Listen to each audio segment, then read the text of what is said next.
Dulu waktu masih sekolah kayaknya nggak terlalu banyak mikir ya soal hidup itu gimana, jalanin aja. Ya yang penting happy, yang penting seru. Nggak kebayang bakal seperti apa teman-teman. Tapi sekarang makin kesini makin jalanin hidup ya makin banyak belajar juga ya. Terutama ya kenapa ini saya bikin video yang panjang. Welcome di video panjang pertama saya, teman-teman, di channel ini. Mudah-mudahan teman-teman bisa dengerin ya sampai akhir gitu ya. Nah, jadi basically ya bentar lagi saya mau ulang tahun. Mau ulang tahun, usia nambah. Mau ulang tahun, usia nambah, bertambah lagi 1 tahun umurku, teman-teman. Jadi nggak tahu gimana ya kalau dulu-dulu ulang tahun ya happy aja gitu ya, happy aja gitu, kayaknya bakal dirayain, bakal ada teman-teman yang ngucapin lagi, keluarga yang ngucapin, dapat kado dan sebagainya, feel special aja gitu ya teman-teman ya. Tapi yang kali ini agak beda menurut saya, meskipun belum kepala empat ya teman-teman ya, masih di penghujung lah. Penghujung kepala tiga lah teman-teman ya. Jadi masih masih belum kepala empat, tapi udah mulai gimana ya, beda gitu ya rasanya ya. Yang saya rasain mulai beda gitu. Yang saya apa namanya, lebih lebih memaknainya itu beda gitu dibanding yang sebelum-sebelumnya teman-teman. Ya entah kenapa, mungkin karena ada faktor pengalaman hidup juga ya, yang udah makin nambah usia makin banyak makan asam garam kalau orang tua zaman dulu bilangnya. Ya itu nggak salah juga sih ya, ada benarnya juga. Jadi bikin kita itu makin apa ya, makin mandang hidup itu dengan cara yang beda gitu di umur yang menjelang, ya meskipun belum 40 ya, balik lagi. Tapi menjelang 40 lah, dikit lagi lah, berapa tahun lagi mungkin ya sudah jadi 40 gitu ya. Saya mau apa ya? Mungkin kenapa saya rekam video ini menjelang ulang tahun saya ini gitu ya, teman-teman ya. Lebih karena ya saya mau apa ya? Ya dokumentasi aja buat pengingat saya pribadi juga. Ya, dan mungkin juga sekalian bisa sharing ke teman-teman. Mungkin ada yang ngerasain hal yang sama, bisa diskusi di sini, atau juga bahkan mungkin belum belum ngerasain, masih muda-muda, Gen Z mungkin, atau mungkin yang masih 30-an awal. Nah, ini ya bisa jadi apa ya, jadi case study juga lah ya buat teman-teman semua. Nah, ini sebenarnya usia ya nanti nanti habis ini ya bakal jadi 30 berapa? Saya kelahiran tahun 86, 39 ya. Ulang tahun yang berapa hari lagi ini ke depan akan jadi ulang tahun yang ke-39 teman-teman. Nah, sebenarnya apa sih yang saya pelajarin gitu ya? Ya kalau dibilang apa yang dipelajarin ya baik banget dari umur 0 sampai umur 39 ya. Tapi sebenarnya apa yang saya ketahui dengan berbeda, apa yang jadi POV saya yang berubah gitu ya. Yang berubah tentang tentang hidup, atau mungkin tentang spiritual juga mungkin ya, di tahun 1 tahun 2 tahun belakangan ini teman-teman, yang bikin saya itu ngerasa ya ulang tahun kali ini ya something yang berbeda gitu. Saya menanggapinya atau memandangnya dengan sudut pandang yang berbeda gitu loh teman-teman. Yang akhirnya bikin saya mau apa ya, ya memutuskan untuk bikin video inilah, untuk ngerekam video inilah teman-teman ya. Yang paling ketara buat saya adalah cara saya memaknai Tuhan teman-teman, memaknai yang di atas ya teman-teman ya, memaknai yang maha kuasa. Jadi gimana gimana cara saya apa ya, berdoa lah. Kalau dulu itu saya itu doa itu selalu apa ya, kesannya itu kayak Tuhan saya mohon dong, saya minta ini, saya minta itu gitu. Jadi Tuhan itu atau yang maha kuasa itu kita atau saya jadikan apa ya, saya jadikan kayak apa kalau Romo bilang mesin pengabul doa kali ya.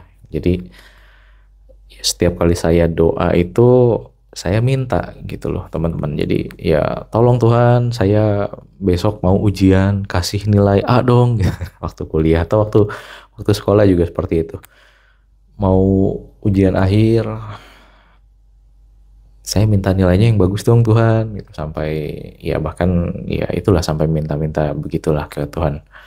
Nggak berhenti sampai situ.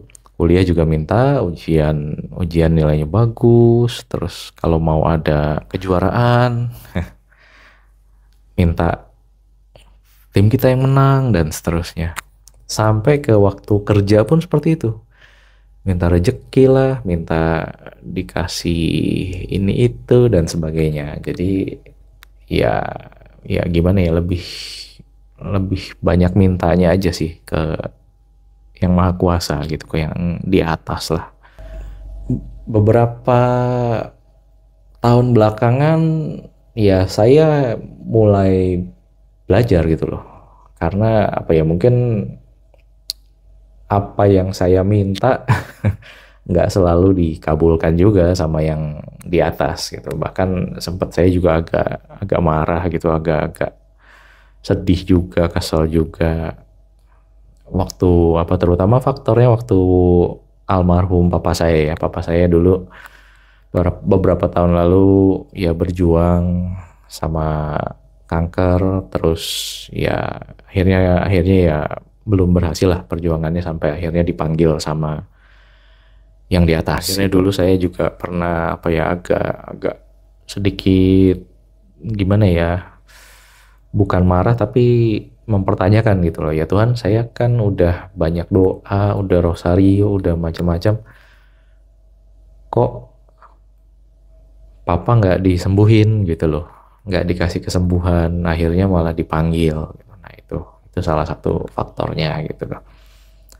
Dan juga ya setelah itu ya berlanjut banyak hal lain lah gitu yang sepertinya tuh nggak berjalan sesuai apa ya, sesuai keinginan saya, sesuai planning saya juga, either itu di kehidupan pribadi atau di bisnis gitu. Nah itu juga bikin apa ya, every time saya doa gitu selalu kok kayaknya nggak dikabulin, kok dikasihnya yang lain, kok ya di istilahnya kayak dikasih jalan putar dulu gitu loh.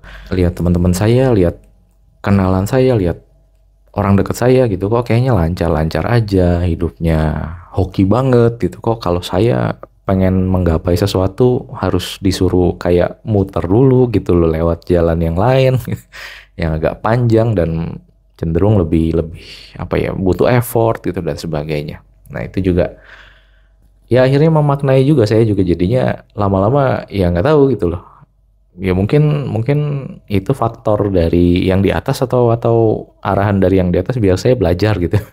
Ada kata-kata mutiara mungkin kalau dari orang-orang tua zaman dulu ya, kalau apa ya namanya ya, sesuatu itu indah pada waktunya gitu. Jadi memang kayaknya kalau belum waktunya, Tuhan belum mengizinkan, ya kita mau berusaha kayak gimana juga, ya ujungnya ada aja gitu ya teman-teman ya.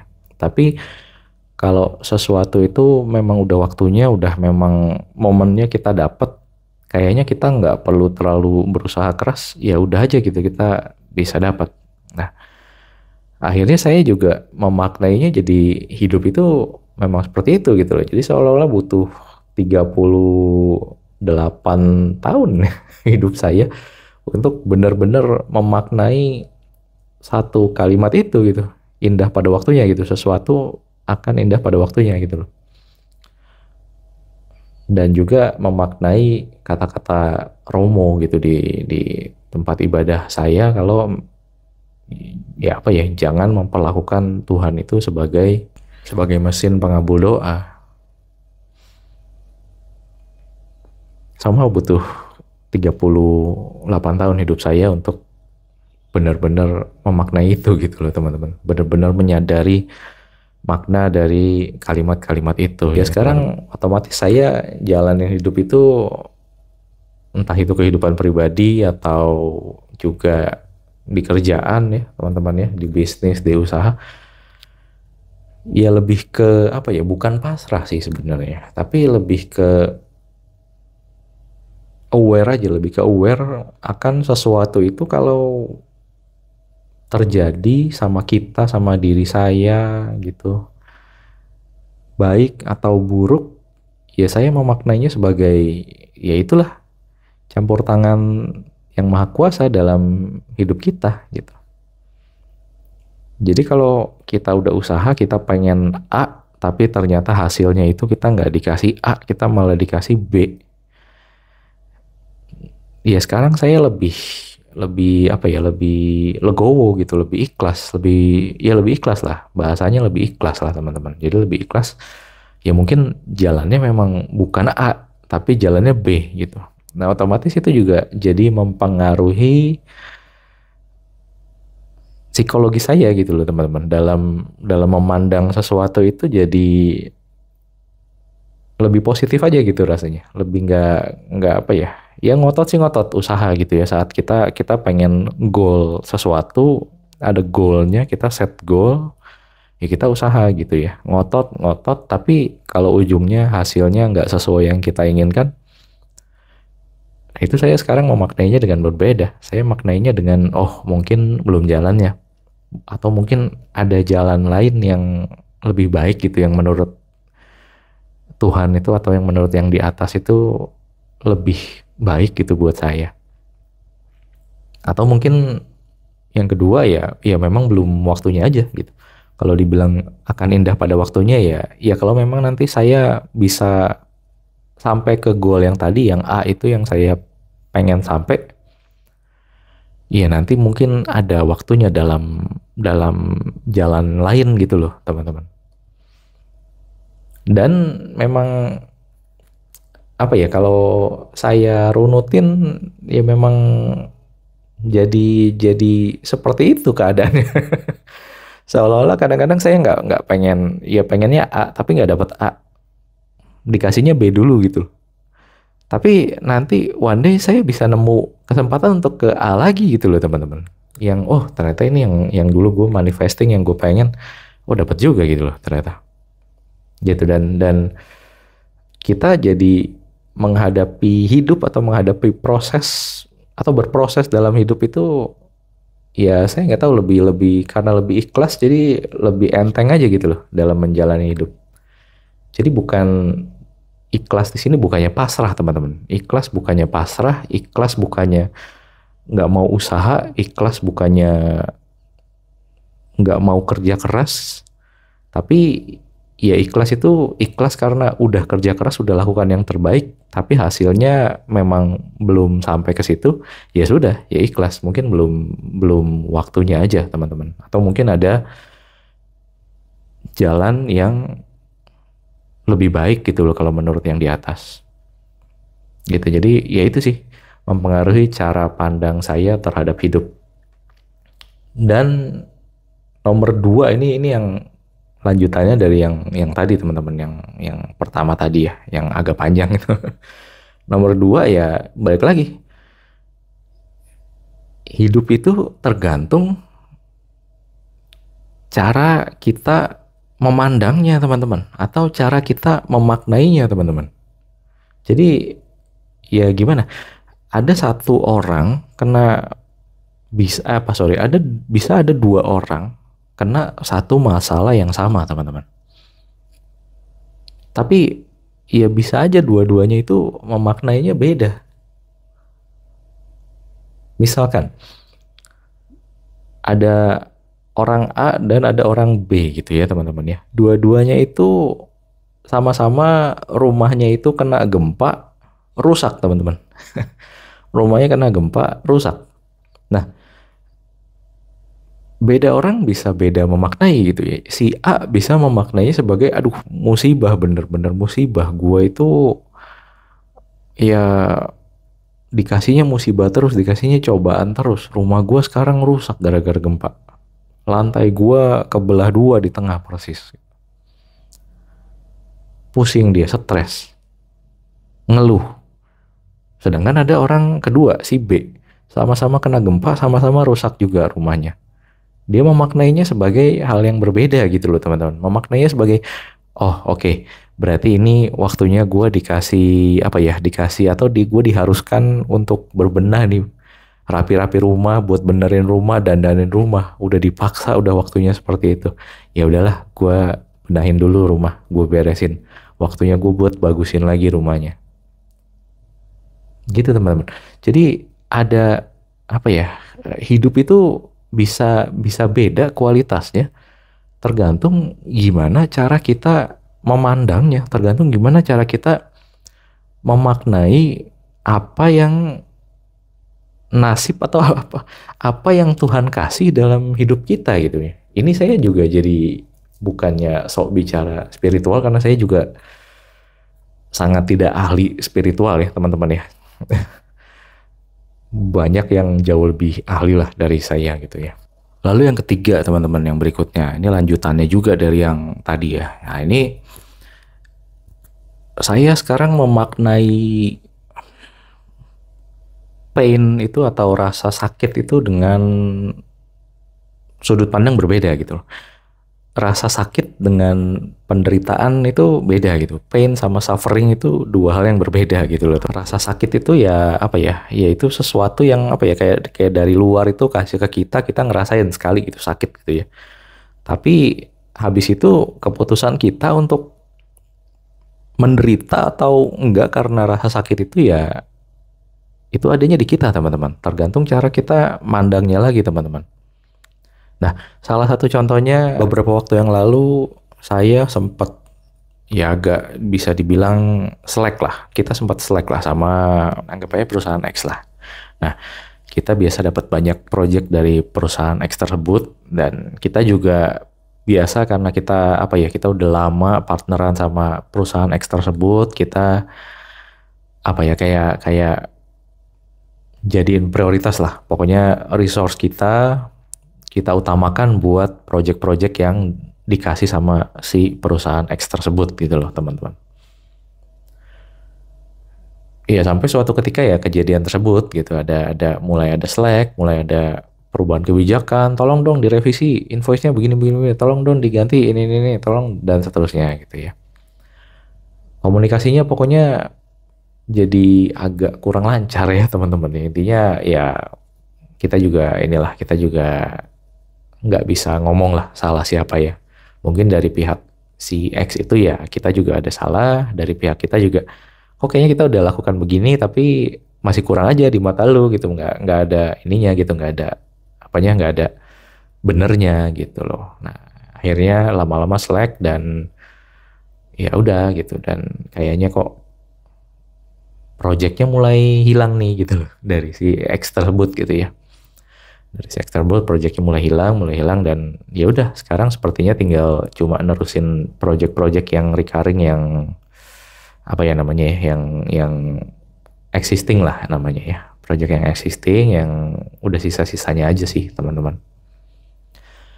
Nah dari situ apakah saat terjadinya miskomunikasi slack itu terasa painful? Ya iya. Buat saya pribadi ya iya terasa painful karena saya dan partner saya itu ngerasanya udah partnership sama ownernya si X itu udah bertahun-tahun lah, bahkan mungkin kalau dibilang panjang lah 5 tahun 6 tahun adalah lebih harusnya, sudah sepanjang itu, sudah 6 tahun lebih. Dan selama ini lancar-lancar saja dan kita juga rasanya kok udah ngasih yang terbaik buat lu, resource kita buat project-project yang bahkan punya kita sendiri kadang-kadang suka kita sisihkan karena nggak mau ngecewain project-project dari si X itu teman-teman. Tapi kok feedbacknya begini dari kalian gitu, kayak kita tuh kurang di-appreciate lah rasanya kurang dihargai, kurang di acknowledge dan sebagainya gitu ya teman-teman. Of course it is painful, of course it is sakit lah gitulah teman-teman saat terjadinya ya miskom tersebut ya, debat tersebut ya, perdebatan tersebut yang mengakibatkan mungkin ya akhirnya sekarang kita jadi agak awkward satu sama lain saat berkomunikasi ya teman-teman ya. Tapi di sisi lain ya kita atau saya memutuskan untuk akhirnya ya tidak terlalu lama gitu, untuk tidak menderita terlalu lama akibat rasa sakit tersebut teman-teman. Dan ya kita memutuskan ya oke, project-project dari si X itu sepertinya tidak akan ada lagi gitu. Anggap aja kita anggap worst case-nya ya. Tapi kita nggak tahu ya, namanya masa depan, namanya hidup. Ya kita selalu open untuk possibility apapun. Dan ya selalu jaga relasi ya teman-teman ya. Tapi kita udah prepare for the worst. Jadi nggak ada, anggap aja nggak ada project sama sekali lah dari si X itu lagi. Jadi kita sekarang harus berdiri di atas kaki sendiri. Nggak ada apa namanya, nggak ada bantuan dari pihak luar atau perusahaan lain. Kalau misalkan ya nggak ada mereka juga, kita harus tetap hidup gitu loh teman-teman. Harus tetap ya maju juga gitu. Nah di momen saya memutuskan itu, mental saya udah siap teman-teman. Otomatis nggak tahu gimana semuanya kayak ngikut aja gitu. Saya mulai nyiapin ini, nyiapin itu, 1, 2, 3, sales dibenerin, marketing dibenerin, prospek mulai datang satu persatu dan seterusnya. Akhirnya ya nggak tahu, puji Tuhan mulai menuju mandiri ya teman-teman ya jadinya usaha kita sekarang. Kebetulan ada teman saya yang lain yang ada di posisi yang sama teman-teman. Ada di posisi yang sama. Dia juga bergantung sama project dari temennya. Dan saat saya ngelihat dia mengeluh ya, kalau dia sampai marah sama gua, projectnya hilang semua, habislah gua. Wah, kalau pas denger dia ngomong seperti itu, saya langsung mikir, ya itu yang namanya tidak sehat, karena kita mengandalkan pihak lain untuk survive gitu loh. Sedangkan di bisnis itu kita nggak bisa selalu 100% ngandelin orang lain. Kita hidup itu ya ada porsinya, kita harus kuat sendiri gitu loh. Nggak bisa majority kita malah ngandelin orang lain. Kalau bisa yang sedikitnya itu aja, yang kita minoritinya itu yang kita ngandelin orang lain. Tapi majoritinya justru yang kita bisa kuat sendiri gitu. Kalau orang lain nggak bisa kerjain, gue juga bisa kerjain, nggak apa-apa. Lalu yang terakhir yang ada hubungannya lagi dari yang tadi gitu ya teman-teman.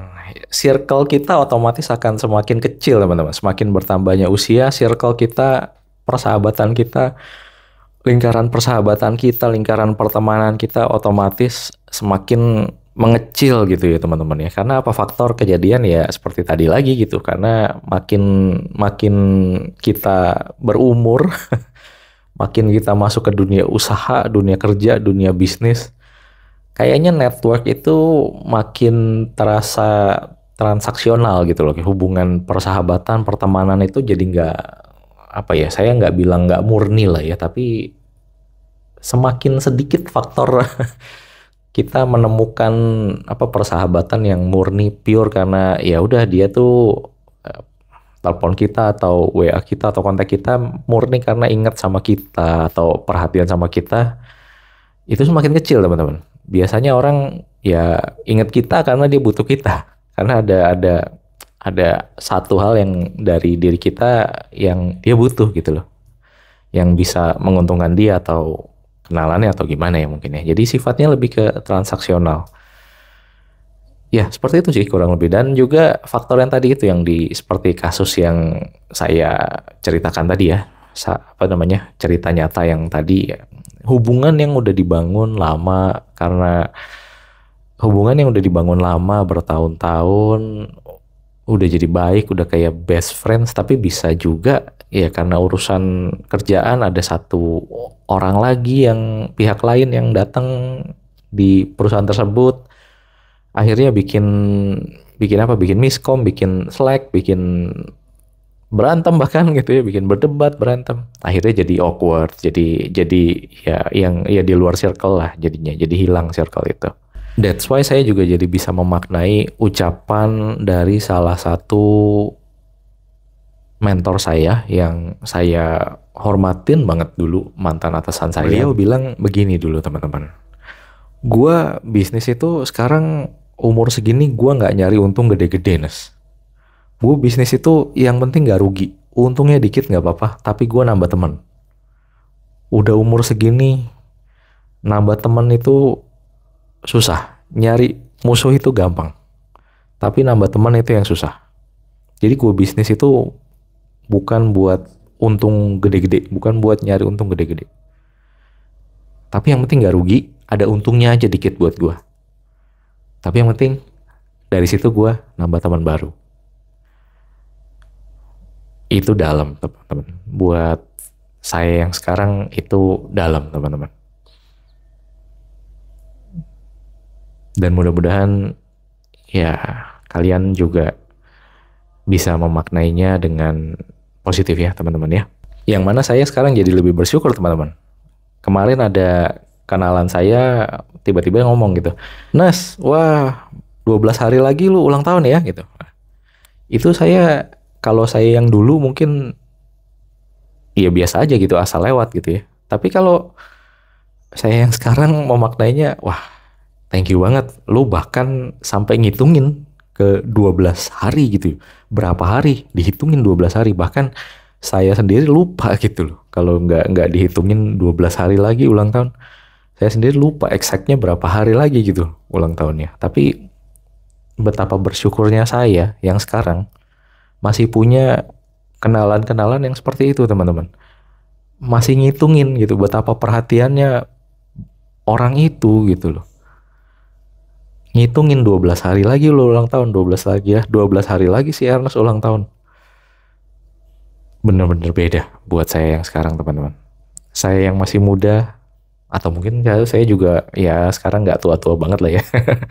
Tapi saya yang dulu lah, saya yang dulu yang masih remaja, mungkin asal lewat aja. Kalau ada orang ngomong begitu, ada teman saya ngomong begitu, asal lewat aja.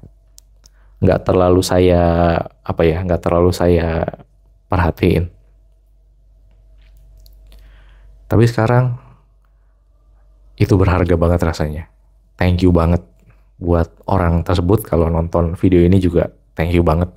Dan satu lagi yang saya ketinggalan teman-teman. Betapa berharganya kesehatan teman-teman. Betapa berartinya kesehatan. Sehat teman-teman. Lebih berarti daripada kita banyak uang. Lebih berarti daripada kita punya banyak barang. Lebih berarti daripada kita punya banyak makanan enak. Dan seterusnya teman-teman. Saya udah lihat orang yang uangnya ada tapi nggak bisa menikmati. Karena apa? Sakit teman-teman. Udah sakit parah, sakit keras, uangnya ada tapi nggak bisa menikmati. Dan saya juga ya gimana? Baru beberapa hari sebelum saya take video ini di WA group ada salah satu teman sekolah saya juga kabarnya sudah tiada gitu ya, sudah meninggal karena sakit lah. Ya jadi ya padahal baru 40, belum ada 40 ya, kalau umurnya sama dengan saya berarti kan belum ada 40 teman-teman. Ya jadi itu sih betapa pentingnya sehat atau jaga kesehatan teman-teman. Ya gimana caranya ya, saya nggak tahu, tergantung teman-teman masing-masing ya, tergantung fisik kita masing-masing teman-teman. Ya kalau saya sekarang ya udah mulai rajin olahraga aja terus. Olahraga ya jalan, treadmill, minimal treadmill atau apa tuh namanya, ya gerak badan lah, latihan beban, angkat beban, sepeda, dan seterusnya. Olahraga ringan, yang penting keluar keringat, olahraga terus, jaga pikiran, biar nggak negatif-negatif terus, jaga pola makan juga teman-teman, kurangi gula, kurangi gorengan, dan seterusnya. Ya, itu sih teman-teman kalau dari saya, tapi ya balik lagi, saya bukan ahli kesehatan ya teman-teman ya, itu pure yang saya lakukan. Tapi balik lagi tergantung teman-teman gimana kondisi fisik orang, beda-beda. Apa yang harus dilakukan saya kembaliin ke teman-teman. do your own research ya teman-teman ya. Oke, itu aja teman-teman. Video ini balik lagi saya bikin pure karena ya renungan pribadi saya dokumentasiin biar saya juga bisa lihat lagi kapan-kapan saya bisa belajar lagi dari sini, atau mungkin ada yang apa ya, mau saya kembangkan lagi nanti pola pikir yang baru yang seperti apa di umur yang mungkin umur 50 tahun dan seterusnya. Mudah-mudahan dikasih umur panjang terus ya. Dan juga kalau buat teman-teman yang nonton ini juga, ya siapa tahu bisa jadi manfaat buat kalian ya. Buat yang seumuran, ya mungkin ada pengalaman yang sama atau juga mungkin ada pengalaman yang lain juga, boleh ketik di kolom komentar. Mudah-mudahan jadi manfaat juga buat teman-teman yang usianya masih lebih muda-muda dari kita. Segitu dulu teman-teman. Thank you dan jangan lupa bahagia.